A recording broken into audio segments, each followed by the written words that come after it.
All quiet on the western front. Erich Maria Remarque, পর্ব 4। Reinforcement এসে পড়েছে আমাদের। ক্যাম্পের সামনে যে খড়ের গাদা আছে সব দখল হয়ে যাচ্ছে। তাড়াতাড়ি নিজের বিছানার জন্য খানিকটা খড় নিয়ে নিলাম। নবাগতদের কয়েকজন বয়স্ক, বাকি জনা 25 নতুন রিক্রুট, আমাদের চেয়ে 2-1 বছরের ছোট হবে। ক্রপ পাশ থেকে কনুয়ের গুঁতো মেরে বলল, ছোড়াগুলোকে দেখেছিস? মাথা দোলালাম।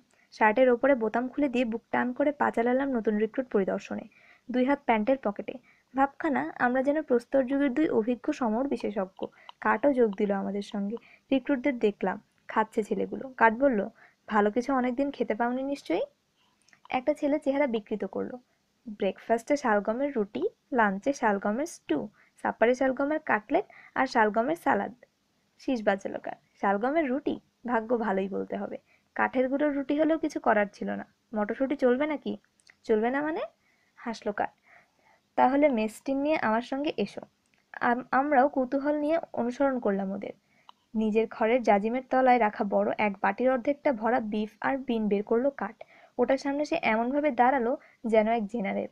বলল, sharp eyes and light fingers. প্রুশিয়ানরা বলে থাকে, তীক্ষ্ণ নজর, কৌশলী আঙুল। আমরাও অবাক হলাম। তোমার হিম্মত আছে কাট, কিভাবে জোগাড় করলে এসব? জিজ্ঞেস করলাম আমি। কাট মাথা দোলালো। আমাকে এগুলো দিতে পেরে জিঞ্জারের জন্ম সার্থক হয়েছে, তা জানো? অবশ্য বিনিময়ে ওকে 3টা প্যারাশুটের কাপড় দিয়েছি আমি। নাও, ঠান্ডা বিন খেতে ভালোই লাগে। নতুন রিক্রুটদের মেসটিনে তার থেকে খানিকটা তুলে দিল কাট। পরের বার আসার সময় এক হাতে মেসটিন আর অন্য হাতে সিগার অথবা চিং টোব্যাকো নিয়ে আসবে, বোঝা গেছে? কথা শেষে আমার দিকে ফিরল কাট। তোমার খালি হাতে এলে সমস্যা নেই, সাজা হবে না। কাটকে ছাড়া আমাদের চলে না। আমরা মোটামুটি নিশ্চিত যে ওর মধ্যে একটা অতীন্দ্রিয় শক্তির অস্তিত্ব আছে। এ জাতীয় মানুষ প্রচুর আছে, যাদের প্রথম দর্শনেই আলাদা করে চেনা যায় না। আমাদের ক্যাম্পের বিভিন্ন কোম্পানিতে আরও আছে 2-1 জন, কিন্তু আমাদের কাটের কোনো তুলনা হয় না। যুদ্ধে নাম লেখানোর আগে ওর পেশা ছিল জুতা সেলাই করা, আমার ধারণা। কিন্তু সে বোঝে অনেক কিছু। তার মতো একজন বন্ধু পাওয়া ভাগ্যের ব্যাপার।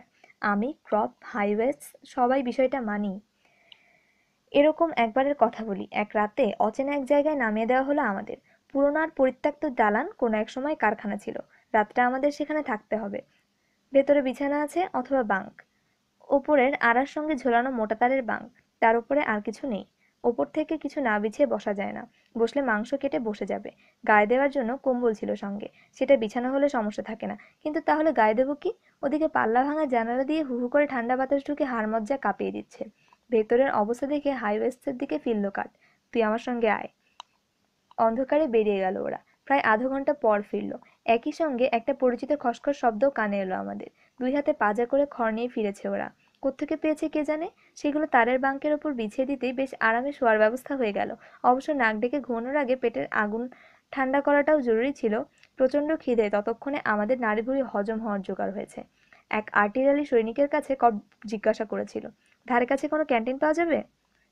কি পাওয়া যাবে বললেন? হাসলো লোকটা। ক্যান্টিন দূরের কথা, এখানে রুটির এক টুকরো ছালও পাওয়া যাবে না। কেন, আশেপাশে কেউ থাকে না? খুব থাকে, বলল গোলন্দাজ। তাহলে? ওরাই খাবারের আশায় কুক হাউসের চারদিকে ঘুরঘুর করে। ভাগ্যে কি আছে বোঝা হয়ে গেল। খারাপ কথা। তাহলে তো সকালে রেশন না পৌঁছানো পর্যন্ত বেল্ট টাইট করে বেঁধে অপেক্ষা করতে হবে। ওদিকে কাঠ তখন মাথায় ক্যাপ চড়ালো। আমি বললাম, কোথায় যাচ্ছ? দেখি ঘুরে ফিরে কিছু জোগাড় করতে পারি কিনা। তার কথায় গোলন্দাজ হেসে উঠল। বলল, যান, খুঁজে দেখুন, যা পাওয়া যাবে তা কষ্ট করে বয়ে আনতে যাবেন না। হতাশ হয়ে শুয়ে পড়লাম আমরা। ভাবলাম, আয়রন রেশন অর্থাৎ ইমার্জেন্সি রেশন থেকে আপাতত কিছুটা খেয়ে পেটের জ্বালা জুড়ালে কেমন হয়। তৎক্ষণাৎ বাতিল করে দিলাম চিন্তাটা, তাতে ঝুঁকি আছে। অতএব চোখ বুঝে চোখের ঘুমের আরাধনা করতে লাগলাম আমরা। ক্রপ একটা সিগারেট 2 ভাগ করে 1 ভাগ আমাকে দিল। জাদেন ওর ন্যাশনাল ডিশ বিন আর শুয়োরের মাংসের মজুদ থেকে খানিকটা দিল।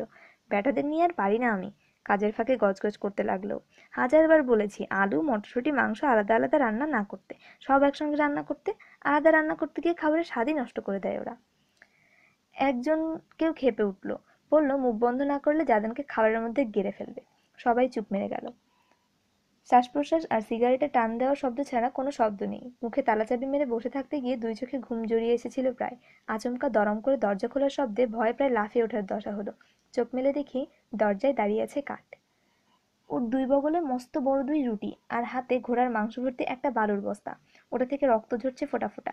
পাশ দিয়ে মৃদু ঠক শব্দ হতে ঘুরে দেখি গোলন্দাজ লোকটার মুখের পাইপটা পড়ে গেছে হা হয়ে যাওয়া মুখ থেকে। সেদিকে তার খেয়ালই নেই। হাঁ করা অবস্থাতেই এক পা এক পা করে কাঠের দিকে এগিয়ে যাচ্ছে।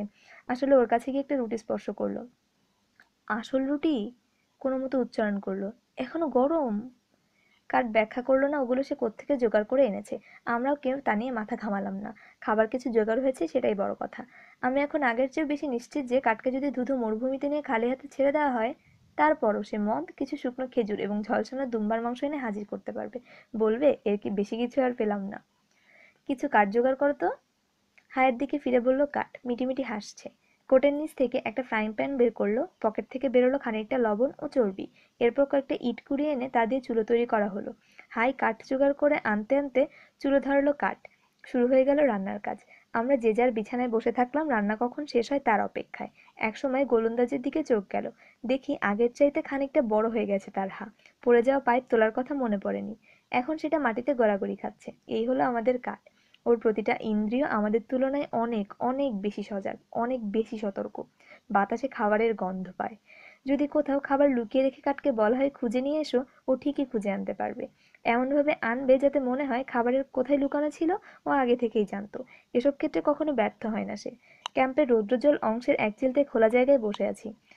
টারের গন্ধ আসছে নাকে, গ্রীষ্মের গন্ধ আছে, ঘামে ভেজা পায়ের গন্ধ আসছে।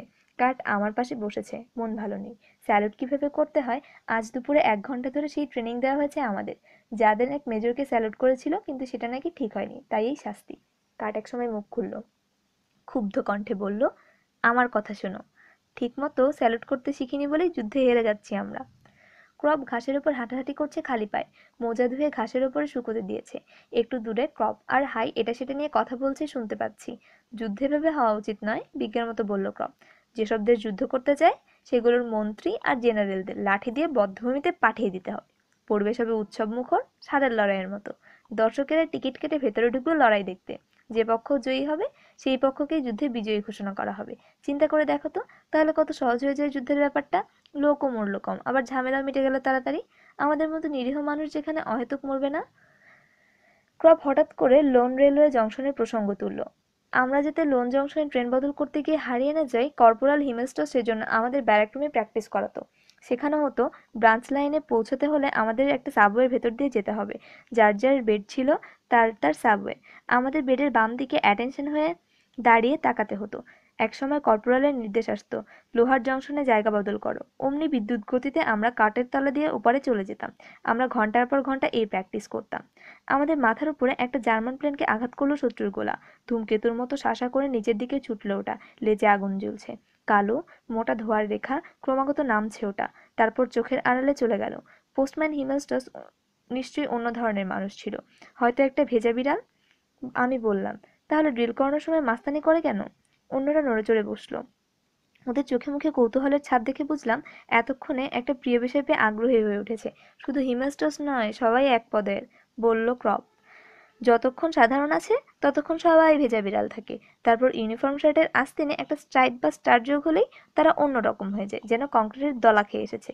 এর নাম ইউনিফর্ম। বিষয়টা কিন্তু সেরকমই বলে লম্বা ভাষণ দেওয়ার জন্য প্রস্তুত হলো কার্জিনস্কি।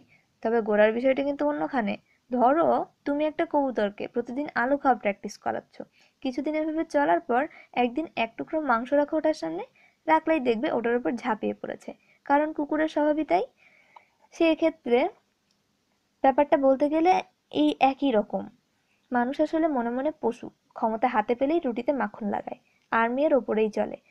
এখানে একজনকে অন্যজনের উপর যত পারা যায় ক্ষমতার দাপট দেখাতেই হবে। একজন নন কম প্রাইভেটকে যন্ত্রণা দিতে পারে, একজন লেফটেন্যান্ট নন কমকে যন্ত্রণা দিতে পারে, একজন ক্যাপ্টেনকে পারে লেফটেন্যান্ট মজা দেখাতে।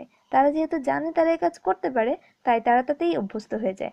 তাছাড়া সবচেয়ে বড় কথা হচ্ছে, ক্ষমতাবানরা যখন খুব ভালো করেই জানে যে তারা ক্ষমতা প্রয়োগ করতে পারে, অতএব তা করতে এক মুহূর্তেও দ্বিধা বা দেরি করে না।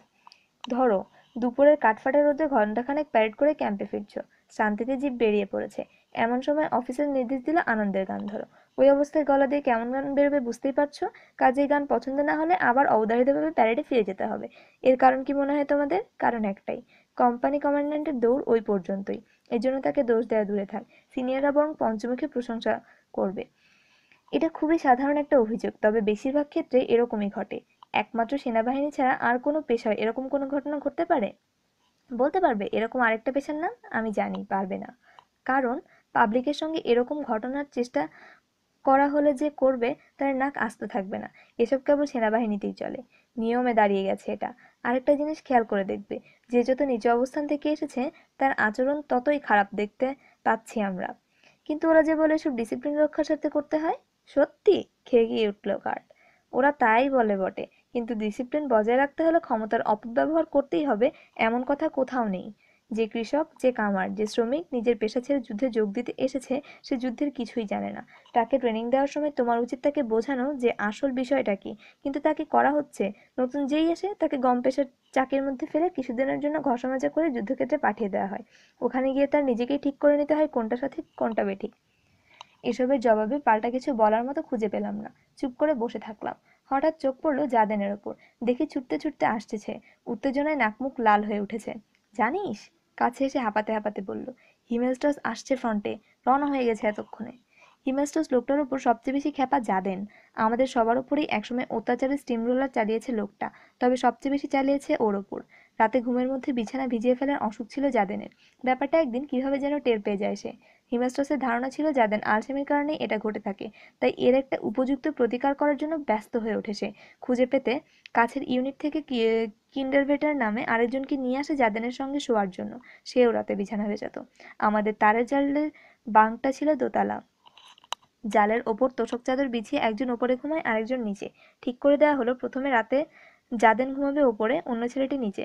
তারপর হিমেস্টস যা চাইছিল তাই হলো। মাঝরাতে চিৎকার গালাগালির তোড়ে ক্যাম্পের সবার ঘুম ভেঙে গেল। কারো জানতে বাকি থাকলো না যে জাদেন হিসি করে নিচের তলার অধিবাসীকে গোসল করিয়ে দিয়েছে। এরপর হিমেস্টস জাদেনকে শিক্ষা দেওয়ার নতুন আয়োজন করলো। জাদেন ঘুমাবে নিচে, অন্যজন ওপরে। সেদিন একই কাজ করলো কিন্ডারভেটার। ফলে পরদিন মাঝরাতে আবার সেই হইচই কাণ্ড বেঁধে গেল। ঘুমের দফারফা হয়ে গেল সবার। শেষে ঠিক হলো একজন মেঝেতে ঘুমাবে। ফলাফল ঠান্ডা লেগে সারাক্ষণ নাক দিয়ে পানি গড়ানো। কাজটা কর্পোরাল করেছিল ওদের শিক্ষা দিতে, কেননা সে বিষয়টিকে আলসেমি বলে ধরে নিয়েছিল। কিন্তু তাতে কাজের কাজ কিছু হয়নি, কারণ বিষয়টা তা ছিল না। ওদের গায়ের পাণ্ডুবর্ণ দেখলে যে কেউ বিষয়টা বুঝবে। ট্রেনিং সেন্টার থেকে যেদিন আমাদের ফ্রন্টে পাঠিয়ে দেওয়া হবে ঠিক হলো, সেদিন আমরা ঠিক করলাম হিমেস্টসকে একটা শিক্ষা দিয়ে যাব। কাজটা কিভাবে করব তা নিয়ে মিটিংয়ে বসলাম আমরা।